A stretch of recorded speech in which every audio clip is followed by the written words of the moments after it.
CBI के हाथ में चला गया हो, लेकिन जिस हिसाब से 5 दिन से जो कोलकाता पुलिस के द्वारा जो इस केस को लेकर इन्वेस्टिगेट किया जा रहा है और जो तथ्य सामने आ रहे हैं वो एक न एक और भी नया शक की तरफ इशारा करते जा रहा है। और वो शक है जो मैं दर्शकों आपके सामने पहुंचाना चाहता हूं। आप इस बात को थोड़ा गौर करें और इस बात को नोटिस करें और देखें कि क्या इस तथ्य में भी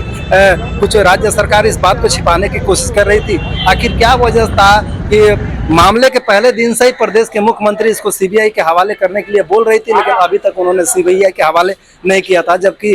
यदि उनका इच्छा शक्ति होता तो पहले दिन ये केस वो सीबीआई के लिए सिफारिश कर सकती थी, लेकिन उन्होंने नहीं किया। लास्ट में हाई कोर्ट का जब डंडा पड़ा तब ये केस सीबीआई के हवाले गया। ऐसे बहुत ऐसे तथ्य हैं जो कि अभी भी एक से एक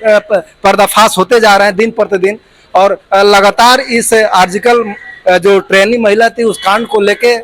जो डेली नए नए तथ्य सामने आ रहे हैं वो और भी बहुत सारा झूठ का पर्दाफाश कर रहे हैं। जैसे कि पहले सवाल ये था कि जब आर्जिकल जहां पर एक घटना हुआ था, जिस दिन ये वारदात हुआ था 4th फ्लोर पर, जिसका नाम दिया जा रहा है आर्जिकल हॉस्पिटल का वो 4था तल्ला, उसको अचानक जहां पर एक घटना हुआ था वारदात को अंजाम दिया गया था, वहां से 200 मीटर की दूरी पर अचानक कंस्ट्रक्शन करने की क्या जरूरत पड़ गई थी, जबकि उस एरिया को पुलिस के द्वारा बैरिकेड कर दिया गया था। आखिर कौन सा तथ्य के छिपाने की कोशिश की जा रही थी जो सीबीआई के हाथ न लगे, और किसको बचाने की कोशिश की जा रही थी, ये भी कोलकाता पुलिस के ऊपर और खासकर आजकल के सुपर के ऊपर बहुत बड़ा सवाल है। दूसरा सवाल है कि जिस दिन ये वारदात हुआ था उस दिन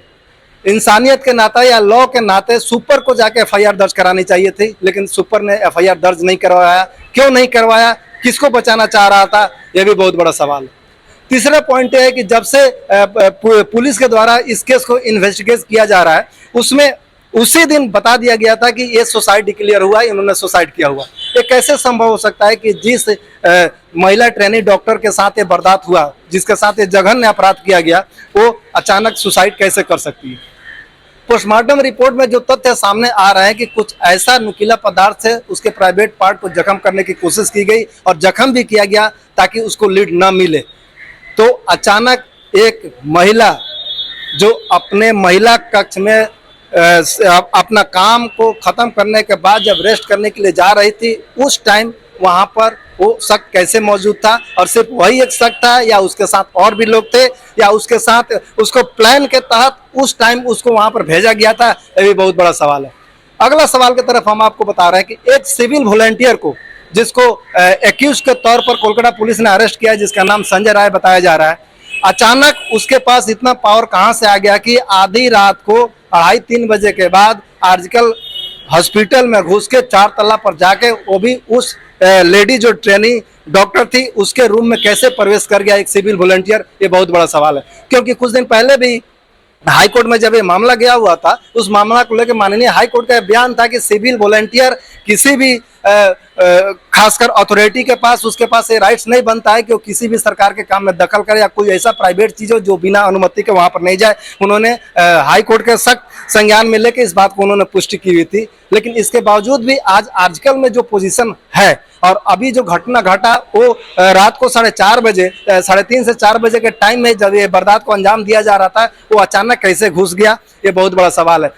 कोलकाता पुलिस की तरफ से बार बार बयान दिया जा रहा है कि जितने भी कोलकाता के आसपास जो भी सरकारी अस्पताल है उसमें हम लोग प्रॉपर तरीका से सिक्योरिटी अरेंज करके बहुत पहले से रखे हुए हैं और अभी सिक्योरिटी बढ़ा दी गई है। अब सवाल ये उठता है कि कोलकाता पुलिस के इस बयान को आप किस नजर से देख रहे हैं, क्योंकि यदि सिक्योरिटी का व्यवस्था था, यदि पहले से ज्यादा टाइट सिक्योरिटी थी या बाद में हो गई है, तो फिर वो सिविल वॉलंटियर वो आर्टिकल के सबसे बड़ा चीज वो प्राइवेट रूम में कैसे घुस गया। मतलब क्या उसके पहले उसका साठगांठ था या किसी ने उसको ऊपर से दबाव बनाया था या कोई और इसके साथ शामिल था, ये भी बहुत बड़ा सवाल है। अभी जिनसे हम बात कर रहे थे कोलकाता के मशहूर अधिवक्ता थे सैयद अली अफजल चांद, जिन्होंने स्पष्ट कहा कि मेडिकल रिपोर्ट में जो सिम मिले हुए हैं सिर्फ एक पर्सन के नहीं है, बल्कि वो कुछ और पर्सन के भी है, कुछ और पर्सन के भी हो सकते हैं, ऐसा उन्होंने आरोप लगाया हुआ है। अभी पीएम का रिपोर्ट में जो उनका लेडी का जो आघात का चिन्ह मिला, उसका यौनांगों में जो बीर्ज पदार्थ मिल गया, एक का नहीं है, बहुत है। अब सवाल ये उठता है कि जिस डॉक्टर ने मेडिकल रिपोर्ट तैयार की थी उसमें जब ये बात पता चली कि हाँ इसमें एक से ज्यादा सिम हो सकते हैं या है, तो फिर ये बात परिवार वालों को क्यों छिपाई गई।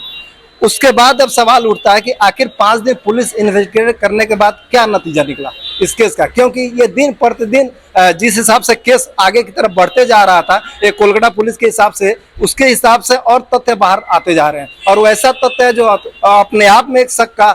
और भी ज्यादा शक गहराते जा रहा है। और वो शक इसलिए होता जा रहा है कि जब से ये वारदात को अंजाम दिया गया तब से लगातार परिवार वालों के, जो पीड़ित का परिवार है उसके तरफ से, जो बुद्धिजीवी है उसके तरफ से, कोलकाता पुलिस के जो सोर्स है उसके तरफ से, राजनीतिक जो दल है उन लोगों की तरफ से जो जो पॉइंट को यहाँ पर बताया जा रहा है और इस मामले को लेकर जो हाई कोर्ट में दिया गया है वो वाकई में सोचने वाली बात है। हालांकि ये मामला हाई कोर्ट के हथौड़े के बाद ठीक सीबीआई के हैंडओवर में चला गया है। सीबीआई आज सुबह से इन्वेस्टिगेट भी कर रही है। सीबीआई की टीम दिल्ली से भी यहाँ पर कोलकाता में पहुंच चुकी है, उसके साथ फोरेंसिक टीम भी है और लगातार इस केस को मॉनिटरिंग भी की जा रही है। और हाई कोर्ट के निर्देश के हिसाब से रात में ही जो एक्यूज था जिसका नाम संजय राय बताया जा रहा है उसको सीबीआई के हैंडओवर में कर दिया गया और भी फिलहाल वो सीबीआई के कस्टडी में है। उससे लगातार जो पुलिस अधिकारी है वो उसे इंट्रोगेट कर रहे हैं और उसे तथ्य जानने की कोशिश कर रहे हैं कि इसके साथ और कौन कौन लोग इन्वॉल्व थे और पूरी तरह से छानबीन की जा रही है। लेकिन अब सवाल उठता है कि आखिर इस केस को कोलकाता पुलिस से सीबीआई को हैंडओवर करने में इतना समय क्यों लगा? क्या 5 या 6 दिन के बाद वो तथ्य कोर्ट के सामने आ पाएगा जो 5 दिन पहले का जो तथ्य जो स्ट्रॉन्ग था, जो डिजिटल एविडेंसेस है, चाहे सीसीटीवी फुटेज का हो या और भी जो एविडेंस वहां पर घटना स्थल के दौरान इन्वेस्टिगेट करने के दौरान ये जो मिला हुआ था, क्या वो तथ्य अभी सीबीआई के पास चला जाएगा? प्रमाण के तौर पर जो कोलकाता पुलिस की तरफ से जो हाई कोर्ट के निर्देश के हिसाब से सिर्फ केस का डायरी सीबीआई को हैंडओवर किया गया है, लेकिन अभी जो उस डायरी के हिसाब से जो डिजिटल एविडेंसेस है, फुटेज की बात हो या और भी जो पोस्टमार्टम रिपोर्ट की कॉपी है, उसके ऊपर सीबीआई लगातार इंट्रोगेट कर रही है। लेकिन अब आने वाले समय में पता चलेगा कि ये जो कोलकाता पुलिस का जो इंट्रोगेट की, इन्वेस्टिगेट की और इसके साथ जो अभी जो आज से जो सीबीआई इस केस को लेकर इन्वेस्टिगेट कर रही है उसमें क्या और तथ्य बाहर आ जा रहे हैं। लेकिन अभी अभी आर्टिकल के सामने की जो स्थिति है वो हम आपको दिखा पा रहे हैं कि यहाँ पर जो आर्टिकल के आसपास का जितना भी क्षेत्र है, चाहे उसका मेन गेट की बात करें या पीछे गेट की बात करें, चारों तरफ पुलिस का बैरिकेड लगा दिया है। कम से कम हजारों की संख्या में यहाँ पर पुलिस यहाँ पर मौजूद है और भीड़ को कंट्रोल करने की कोशिश भी कर रही है। इसके साथ लेडीज पुलिस भी है और साथ में आप देख सकते हैं कि श्याम बाजार मोड़ से लेके आजकल हॉस्पिटल के पास विभिन्न संगठनों द्वारा, समाज सेवा द्वारा और भी संस्थाओं द्वारा लगातार इसके लिए प्रतिवाद रैली निकाली जा रही है। जस्टिस मांगा जा रहा है उन लोगों से कि इसको केस को जितना जल्दी इसको सॉल्व आउट कर दिया जाए उतना अच्छा रहेगा, क्योंकि दिन प्रतिदिन जिस हिसाब से घटना देश के साथ साथ पूरे विदेश में भी जैसे पहुंच रही है, वो चारों तरफ डॉक्टरों के बीच, नर्सों के बीच जिस तरह से उबाल सामने आ रहा है, आप इस फुटेज में देख पा रहे हैं कि कोलकाता से लेके पूरे भारत में जितने भी सरकारी अस्पताल है उन सबके डॉक्टर अभी स्ट्राइक पर है। सिवाय 2 दिन पहले से इमरजेंसी सेवा में कुछ छूट दिया गया है। कुछ डॉक्टर लोगों को रिक्वेस्ट किया गया है कि आप लोग इमरजेंसी सेवा को बरकरार रखें, जो पेशेंट है उन लोगों को आप ट्रीटमेंट करते रहे। बाकी जितना भी आप आजकल के सामने देख पा रहे हैं कि कैसे अंदर का कंपाउंड एरिया है जहाँ पर लगातार यहाँ पर धरना प्रदर्शन चल रहा है, उस लेडीज के लिए, उस लेडीज डॉक्टर के लिए, पीड़िता के लिए जस्टिस की मांग की जा रही है। इसके साथ आप श्याम बाजार मोड़ पर भी आप देख पा रहे हैं कि कैसे विभिन्न सामाजिक संगठनों द्वारा लगातार प्रतिवाद रैली निकाली जा रही है और एक ही चीज का इसमें डिमांड किया जा रहा है कि जितना जल्दी हो सके उतना जल्दी पीड़िता को न्याय दिया जा सके।